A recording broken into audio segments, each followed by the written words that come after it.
शेतकरी मित्रांनो नमस्कार. शेतकरी मित्रांनो, आज यशोगाथा या कार्यक्रमात आपण पोपटराव वाघमोडे यांच्या फार्मवरती आलेलो आहे आणि इम्पोर्टेड सिमेंटच्या कालवडी कशा असतात आणि त्यांचं स्ट्रक्चर कसं असतं, आपल्याला काय या व्यवसायात या इम्पोर्टेड सिमेंटच्या कालवडींचा फायदा होणार आहे आणि पोपटरावांनी भविष्यातला हा वेध घेत कसा त्यांच्या या फार्मवरती अशा चांगल्या पैदाइश केलेल्या आहेत, चांगल्या क्वालिटीच्या कालवडी तयार केलेल्या आहेत, याबद्दलची माहिती आज आपण समजून घेणार आहोत की या इम्पोर्टेड सिमेंटच्या कालवड्या आहेत, परंतु कोणतं सिमेंट वापरलेलं आहे, त्याचं उत्पादन किती आपण मिळणार आहे, या संपूर्ण गोष्टीची माहिती आज आपण समजून घेणार आहोत.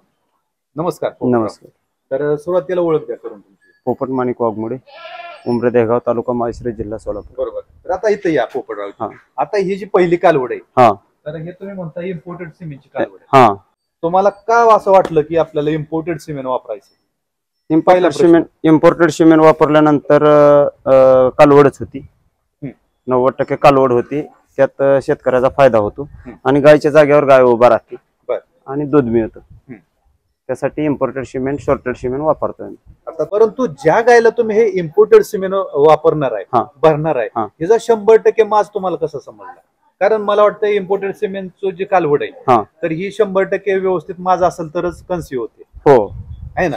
तर मग कसं तुम्हाला ते 12 तासानंतर गाय लावायची. बर, माझ्यावरती आल्यानंतर. बर. आणि त्याच्यानंतर तुम्हाला ही किती पहिल्याच सिमेंट मध्ये राहिली का? पहिल्या सिमेंट मध्ये हिची आय राहिलेली आहे. बर. आणि आता ही पुन्हा गाभण आहे. आता गाभण आहे. आता गाभण आहे. बर. किती महिन्यात गाभण राहिली? आता 4थ्या महिन्यात गाभण आहे.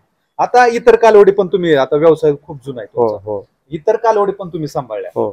सुरुवातीला गायला पाजत नव्हता कालवडी, त्याचा इतिहास वेगळा आहे. गायला पाजायला सुरुवात केली कालवडी, त्याचा इतिहास वेगळा आहे. तर मला सांगा तुम्ही की पहिल्या कालवडीत आणि ह्या इम्पोर्टेड सिमेंटच्या कालवडीत तुम्हाला काय फरक वाटतोय? आज इम्पोर्टेडला शरीराची रचना, बांधा चांगला आहे आणि दूध हे वाढून मिळणार आहे आपल्याला. बर. दूध वाढून मिळणार. किती सांगितलं डॉक्टर? ती गाय कशी आहे आणि गायच्या वंशाळूत आणि त्याच्या वळूच्या वंशाळूत, त्यातून दोन्हीच्या मिळून एक 5 ते 7 लिटर दूध वाढतं गायपेक्षा. तिच्या आईला 30+ दूध आहे. किती वेताची गाय होती ती गाय? 4थ्या वेताला होती. म्हणजे हे भरलं त्यावेळेस? हो. बरं. आणि दूध किती देत होती? 30+ दूध देते गाय.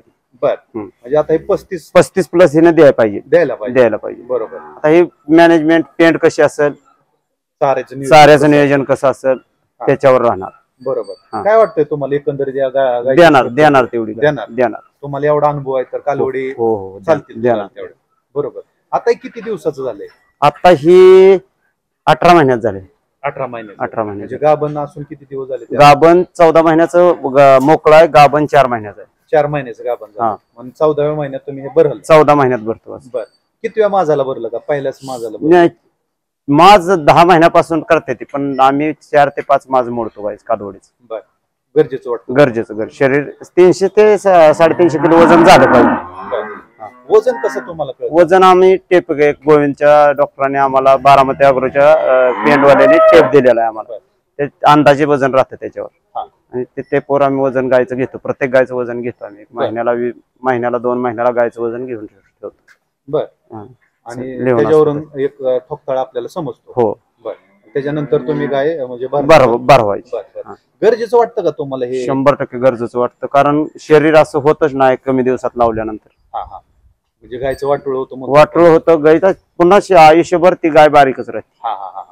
म्हणजे गायला थोडासा आपण 4 ते 5 माज मोडलंच पाहिजे. तर वजन एखाद्या शेतकऱ्याकडे असू द्या नसू द्या, पण गायचं 5 माज मोडलंच पाहिजे. 3-3.5 महिने आपण थोडं तिच्या शरीराची जी वाढ आहे पूर्णपणे भरायला परिपक्व झाल्यानंतर गायची तब्येत, सगळ्या गोष्टी व्यवस्थित. बरोबर. आम्रपालचे दूध जोड आहे. हे दोन्ही बरं. आता आणि इकडं लहान 2 आहेत आम्रपालची. या दोन्हीत किती वयाचा फरक आहे? ह्या दोन्हीत 2 महिन्याचा फरक आहे फक्त. ही आधीची आहे? ही आधीची आहे 2 महिने. बरं. म्हणजे स्ट्रक्चर वरून आपल्याला समजतंय. आता ही म्हणजे ह्याचा इतिहास कसा आहे? हिच्या आईला 25+ होतो हिला. बरं. म्हणजे 30+ दूध देणार. 30+ दूध देणार. बरोबर. तुम्ही कुठल्या गोट्यावरती जाऊन याचा अभ्यास केला होता का? की तुम्ही आपल्या चॅनल मार्फत बऱ्यापैकी आम्हाला माहिती मिळाली. लोकांच्या मुलाखतीतून बऱ्यापैकी माहिती मिळाली होती ना. आपली इच्छा आहे की बाबा आपल्या गोट्यावर वंशोधारणा झाली पाहिजे. वंशोधारणा झाली तर भविष्यात आपल्याला त्रास होणार नाही आणि धंदा आपल्याला चांगला करता येईल. धंदा चांगला. हो, कमी गायामध्ये. बरोबर. आजची परिस्थिती जर बघितली आपण तर दुधाला आता कमी दर, याचा आरोग्याचा किंवा चाऱ्याचा वाढता खर्च, हो. दुधाचा जरी दर किती कमी झाला तरी पेंडीचा दर काही कमी होत नाही, हो. तो दर. तर हे कसं मॅनेज करता आता तुम्ही एवढा सगळा विषय हा? घरचा चारा जर व्यवस्थित रुचकर चारा असेल हा. तर खुराकात कमी होतं. आपण शेतकरी असल्यामुळे आपल्याला कमतरता आपल्याला बऱ्यापैकी मॅनेजमेंट करता येतं. बरं. मका वगैरे खायला असेल, मुरगास असेल तर गायींना असा खर्च इतका होत नाही जास्त असं. आता मला सांगा, दिवसभर मुक्त असतात गाय तुम्ही हो, दिवसभर मुक्त असतात. आणि संध्याकाळी का बांधताय तुम्ही? संध्याकाळी नसते ते बांधून 2च तासात गाय तिकडे जाते. बरं. धारा काढले की अजून पुन्हा मुक्त, रात्रभर मुक्त असते. परत सकाळी घ्यायची. पुन्हा पहाटे 4ला येते, 5ला. म्हणजे की या गाय तिकडे गेल्यानंतर तुम्ही वैरण टाकून ठेवायची. पशुखाद्यातच टाकता का? ह्यातच टाकायचं. बरं. आणि किती देता एका गायला? एका गायला 30+ गायला आम्ही 7 किलो देतो. 7 किलो दिवसाचं. बरं. आणि जे गाय दूध देत 20+ ला 5 किलो. 5 किलो. हा, ठरलंय तुम्हाला? ठरलं. हो. बरं बरं. आणि पशुखाद्य कुठल्या कंपनीचं देतात? बारामती अॅग्रोज. बरं. Max cream. Max cream. आता हे ज्याच्या त्याच्या याच्यानुसार हो, ठीक आहे. ज्याला जे योग्य वाटेल, ज्याचा अनुभव असेल असं वापरू शकतो. मिनरल मिक्सचर काय वापरतो? मिनरल मिक्सचर कायम वापरतो. काय फायदा होतो त्याचा? मिनरल मिक्सचरनं गायचे आतून पूर्णपणे जी आहे खनिज आहे, खनिज मिळते गाय. बरोबर. साठण विटा वगैरे काय ठेवलेत का? चाटण विटा, इतर खर्च, मेंटेनन्स, मॅनेजमेंट सगळं मिनरल मिक्सचर पावडरवर आहे. बरं बरं. कालवड एक आपल्या घरी जन्मापासून 3 महिन्यापासून जरी लावलं, गाय आपल्यात आहे तोपर्यंत चारलं तरी बी अतिशय 100% फायदाच होणार त्या गायचा. मिनरल मिक्सचरचा फायदा आणि देणं गरजेचंच आहे. कारण आजच्या शेतीत आणि चाऱ्यात तेवढा असा ताव राहिलेला नाही पूर्वी होता. केमिकल वापरून आपण त्याच्यामुळे मिनरल मिक्सचरची आवश्यकता आहे. कारण मी ज्यावेळेस धंदा सुरू केला त्यावेळेस विनंती करून डॉक्टर 50 ग्रॅम चारा म्हणत होते. आज घरी येऊन डॉक्टर सांगते ते 100 ग्रॅम चारा. म्हणजे कारण काळाचाच बदल झालेला आहे, चाऱ्याच्याच क्वालिटीत बदल झालेला आहे. त्याच्यामुळे मिनरल मिक्सचरची गरज आहे. बरोबर. आता ह्या 2 कालवडी झाल्या, ह्या पण आहेत ना? हा, दोन्ही आम्रपालच्या आहेत. त्या दोन्ही आम्रपालच्या. हा. बरं. आता हे किती दिवसात झाल्या? ह्या वर्षाच्या झाल्या त्या. एक वर्ष. हो, 12 महिने चालू जायचे. बरं बरं. कलर कशावरून ठरतो? म्हणजे आता ही गाय असेल अशा बऱ्यापैकी गायवर 70% गायवर कलर जातो. बरं बरं. हिची आईश तशी आहे ना. बरं. म्हणजे आता तुम्ही हळूहळू सगळ्या गोष्टी ज्या तंत्रज्ञानात आहेत त्या करत चाललेला आहे. आणि तुमच्या गोट्यामध्ये आता जवळपास 5-6 कालवडी अशाच झालेल्या आहेत. बरोबर. आता हे किती दिवसाचं आहे? मला तुम्ही 5 ते 6 महिने? नाही, वर्षाची येते. 12 महिन्याची वासर आहे. बरं बरं. आता हे माझ्यावर येते का? हेच 3 मास झाले ते आतापर्यंत. बरं. हे कालवडांना वेगळा कप्पा केलेला? स्पेशलच कप्पा आहे. गरजेचं आहे का ते? गरजेचं आहे. माणसाला त्रास होत नाही, गायांना त्रास होत नाही. बालिश असते ती गायांना त्रास देते ती. ज्यावेळेस गाय आराम घेते त्या दुपारी, त्यावेळेस ही उठून त्रास देते. त्याच्यामुळे ह्यांना कप्पा गरजेचा आहे. पेशंट त्यांचं काय तकलीफ होत नाही. किंवा गाभण गायला सुद्धा त्रास होऊ शकतो ह्याचा. बरोबर. आता हे जे आहे तर हे कुठलं आहे? आम्रपालच आहे. हे पण आम्रपाल. हा. बरं. हे किती दिवसाचं आहे? ते एक 11 महिन्याचं आहे. ती 11 महिने चालू आहे. कसं होतंय, आम्रपाल एक लाईन जर 1 वर्ष आम्रपाल सगळ्या कांड्या भरल्या तर आपल्याला मोहर त्या गायांना भरताना क्रॉस होत नाही, त्या ब्लड लाईन एक होत नाही. आता ज्युपिटरची चालू वर्षी लाईन चालू आहे आमची. आता आम्ही ज्युपिटरनं गाया भरतोय सध्या. म्हणजे एक लाईन धरायची. 1 वर्ष ह्या वळून भरायच्या, पुढच्या वर्षी दुसऱ्या वळून. म्हणजे ह्या कालवडी पूर्णपणे आपल्याला एका वळून पुन्हा भरता येते. म्हणजे शेतकरी मित्रांनी ही एक गोष्ट लक्षात ठेवली पाहिजे की जर तुमच्या फार्मवरती तुम्हाला हा प्रयोग राबवायचा असेल तर एक लाईनच तुम्हाला, एक लाईन असेल तर आपल्याला रेकॉर्ड ठेवायला व्यवस्थित. बरोबर. आता हे सिमेंट कुठे मिळालं तुम्हाला? सिमेंट आता जवळ आपल्या डॉक्टर आणते ते मिळतंय. आता सिमेंट कुठे मिळतं? गोविंद फलटणला पाहिजे ती सिमेंट मिळते. आता कितीला मिळलं तुम्हाला हे सिमेंट? ही 1500 वाले कांडे आहेत. 1500 ते 1800च्या दरम्यान सिमेंट आहे. बरं. आता माझा परत तोच प्रश्न आहे की एका सिमेंट मध्ये राहिली का ही? पण होतं तसं, कमी जास्त होतं. गायवर राहतं, शेवटी पलटी आणू शकते, वातावरणावर राहतं, बऱ्याच अडचणी येतात. म्हणजे कधी त्रास झाला का तुम्हाला? होतो की लय झाला त्रास झाला. गाय जर क्वालिटीची असेल तर त्रास होतोय राहायला. आता सेन्सर वगैरे काय तुम्ही डोक्यात आहे का तुमच्या भविष्यात की गायच्या? गोविंद संघाने जर मदत केली, आमचं योग्य वाटलं वातावरण, निसर्गाचं व्यवस्थित सगळ्या गोष्टी, तर आम्ही सेन्सरचं डोक्यात आहे आमच्या. बरं. सेन्सर असेल तर तुम्हाला 100% मास समजेल. गोविंद संघाकडे तसं आहेत सुविधा. पण आमचं सेन्सर जर थोडं व्यवस्थित बसलं आम्हाला तर आम्ही 10 गायांसाठी टाकणार आहे सेन्सर. म्हणजे तुम्हाला या कालवडी पैदास करण्यासाठी खूप त्याची मदत होऊ शकते. 100% कारण आम्हाला- तुम्हाला माझ 100% त्याचं हो समजेल. हो हो सगळ्यात महत्वाचं. आणि गाय आजारी पडायला लागली तर तुम्हाला पहिल्याच पायरीला तुम्हाला समजून लगेच सेन्सरचा पण सेन्सरची आवश्यकता आहे, काळानुसार बदलणं गरजेचं. जसं गरजेचं. आता तुम्ही हे इम्पोर्टेड सिमेंट हो असतं हो एम्ब्रिओ केलं तसं हे सेन्सरचं पण भविष्यामध्ये गरजेचं आहे. हो आता आपण या गायमध्ये म्हैस पण आहे, आता हा. ही मुरा जातीची दिसते. हा ही आपल्या साध्या म्हशीपासून ही जी आपल्याकडे 4थं जनरेशन आहे. म्हणजे हे चौथं आहे. 4थं जनरेशन आहे.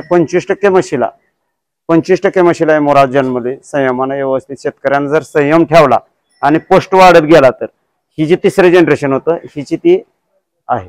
बरं, आता ही म्हैस एवढ्या सगळ्यात आहेत म्हणजे क्वालिटी दुधाची सुधारण्यासाठी का घरगुती दुधाची ही क्वालिटी सुधारल्या पाहिजे आणि आपल्याला हे असं एक पशु दारात चांगला राहिला पाहिजे. क्वालिटी वेगळ्या क्वालिटीचा राहिला. आता याची दुधाची काय क्षमता राहील? क्षमता हे जी कसं ही ह्याच्यावर जास्त अभ्यास केलेला नाही, पण दूध ही देते. ते आमच्याकडे दुसऱ्या म्हशी आहेत ह्याच्या म्हशीच्या, दूध चांगलं निघतंय. 10 लिटर पर्यंत दूध निघतंय. बरं बरं.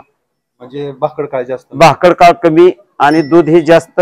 फक्त संयमानं 25% म्हशीची आम्ही वाढवत 4थ्या जनरेशनला आम्हाला चांगली झाली ही आनंद आहे. दूध दिलंच, दूध काय मॅनेजमेंटवर दूध राहील. बरोबर. आणि घरची तयार झाली. महत्वाचं. हा बरोबर. हे 1 वर्षाचं आहे. 1 वर्षात एवढं रिंग घेतली, एवढा आकार घेतलाय, एवढं ऍक्टिव्ह आहे, ती दूध देणारच. आम्ही दूध काढणारच 100%. बरोबर. फक्त शेतकऱ्यांना संयम ठेवला. 4थ्या जनरेशनला म्हणजे शक्य नाही. 4थ्या जनरेशनला म्हणलं तर कमसे कम 2008 ला 4थ्या जनरेशनची पहिली म्हैस आणली होती आणि ती 25% म्हैस होती.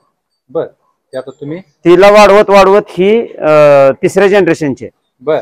ही डॉक्टरने प्रयत्न करून डॉक्टर व्यवस्थित भरल्यानंतर असा आम्हाला ह्यात एक फायदा झाला. डॉक्टरांची पण भूमिका 100% गोट्यावर डॉक्टर, डेअरी चेअरमन आणि शेतकरी या तिघाचा एक जीव पाहिजे. आणि डेअरी चेअरमनने 4 रुपये वेळेत आलं तर माणसाचा मोसम राहतो. शेतकरी आबाद प्रयत्न करतो आणि डॉक्टर वेळेत गोट्यावर आला खर्च कमी होतो किंवा वंशावळीत किंवा अधिक माहिती आपल्याला डॉक्टर मार्फत मिळते. कधी कधी डॉक्टर लेट आल्यामुळे पण दगावण्याची शक्यता असते, आजाराची शक्यता असते. आज एरियात आपल्या कुठले आजार आहे, त्याच्या लशी कधी घ्या, ते सगळं डॉक्टरवर अवलंबून राहतं. त्याचं अटॅचमेंट असणं आपल्या गोट्यावरती 100%. बरोबर. तर म्हणजे की आता हे म्हशी पण तुम्ही मुक्त करता का? ते म्हशी बांधूनच असते. आता हे आपण बघूयात. आता म्हणजे प्रत्येक गाय तुमची खरंच म्हणजे क्वालिटीची तुम्ही तयार केली.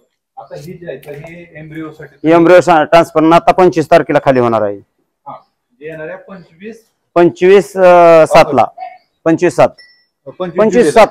जुलैला ही आता तुमची एम्ब्रिओचं 3रं पैदास देणार आहे. असं म्हणा. 3रं पैदास देणार. 2 तर आहेत, आता 2 आहेत. बरोबर. तर ह्या गायचं खासियत काय? म्हणजे इतक्या चांगल्या क्वालिटीची एक कालवड तुम्ही कशी सांभाळली? हे पाठीमागे एका मुलाखतीत आपल्याकडे 15व्या येताला ही कालवड जन्मलेली आहे. गाय ती होती. अष्टदीप चॅनलवर आपली मुलाखत झाली होती. त्यावेळेस आपल्याकडे 15-16 येताची गाय असताना ही 15व्या येताला जन्मली. ती 16व्या येताला गाय विकली मी. 16व्या येताला विकली गाय हिची आहे आणि आनंदानं सांभाळली होती. हिला कम्प्लीट तिच्या आईला आम्ही 5 महिने पाजलेली दुधाला. आणि अतिशय कमी दिवसात एवढी कालवड झाली. आम्हाला एक तिचं घ्यायचा होता अंदाज की 3 महिने पाजून काय होतंय, 5 महिने पाजून काय होतंय. त्यासाठी हा पहिला प्रयोग आमचा आहे. 5 महिने पाजल्यानंतर तिच्या शरीराचं बांधा, स्ट्रक्चर, वय सगळ्या गोष्टी अवलंबून असताना त्या एम्ब्रिओ ट्रान्सफरनं गाभण आहे. हे महत्वाचं आहे. बरोबर. म्हणजे तुमचं सांभाळणं महत्वाचं आहे. तुमचा व्यवसाय फायद्यात येण्यासाठी असेल किंवा तुम्हाला पुढे जर एम्ब्रिओ करायचा असेल किंवा इम्पोर्टेड सिमेंटच्या कालवडी पाहिजे असतील, त्या गोष्टी महत्वाच्या. आणि जर दर कमी आला दुधाचा म्हणून तुम्ही काटकसर केली नाही, मग गाय तोटा होतो. गाय आपल्या दावणीवरती राहत नाही. तिचा एकदम शास्त्र, एकदम चांगली क्वालिटी, घरच्या गायची पैदास, एकदम सगळ्या गोष्टीने चांगले. शरीराचा बांधा असा कमी पाजलेल्या गायला कधीच मिळत नाही. हा जी शरीराचा बांधा आहे, हा बांधा कमी पाजून मिळत नाही गाय. 5 महिने पाजलेलाच आम्हाला एवढा रिझल्ट त्याचा दिसतो. म्हणजे त्याग केल्यानंतर त्याचं फळ चांगलं 100% फळ मिळालं. 100%. लोकांना दूध पाहिजे असतं, त्याच्यामुळे कालवडांकडे दुर्लक्ष होते. मग कसं होतं, कालवड जर असेल तर एक घरची गाय आपल्या गोट्यात उभा राहते. त्याच्यामुळे हे योग्य आहे. फक्त 30 महिन्याचं वासर आहे. हे फक्त 30 महिने 30 महिन्याचं वासर आहे. बर बर बर. अजून आम्ही वासरूच समजतो हिला. हा आता 25 तारखेला याचं गायमध्ये रूपांतर होईल. हो, गायमध्ये रूपांतर 25 तारखेला होईल आणि एम्ब्रियो ट्रान्सफरची एक आनंदमय गोडस बाळ होईल अशी अपेक्षा आहे आमची. तर तुम्ही जो काय प्रयत्न करताय, तुम्ही जो काय अभ्यास करताय, हा प्रत्येक शेतकऱ्याकडे असणं महत्वाचं आहे. आवश्यक आणि तरच आपला हा दुग्ध व्यवसाय कमी दर असेल तर फायद्यात आपण घेऊन जाऊ शकतो. हो, याचं मूर्तिमंत उदाहरण तुम्ही जो काय अनमोल वेळ दिला, अनमोल मुलाखत दिली, अनमोल माहिती दिली त्याबद्दल पुन्हा एकदा मी शेतकरी मित्रांच्या वतीने आपले आभारी व्यक्त करतो. धन्यवाद.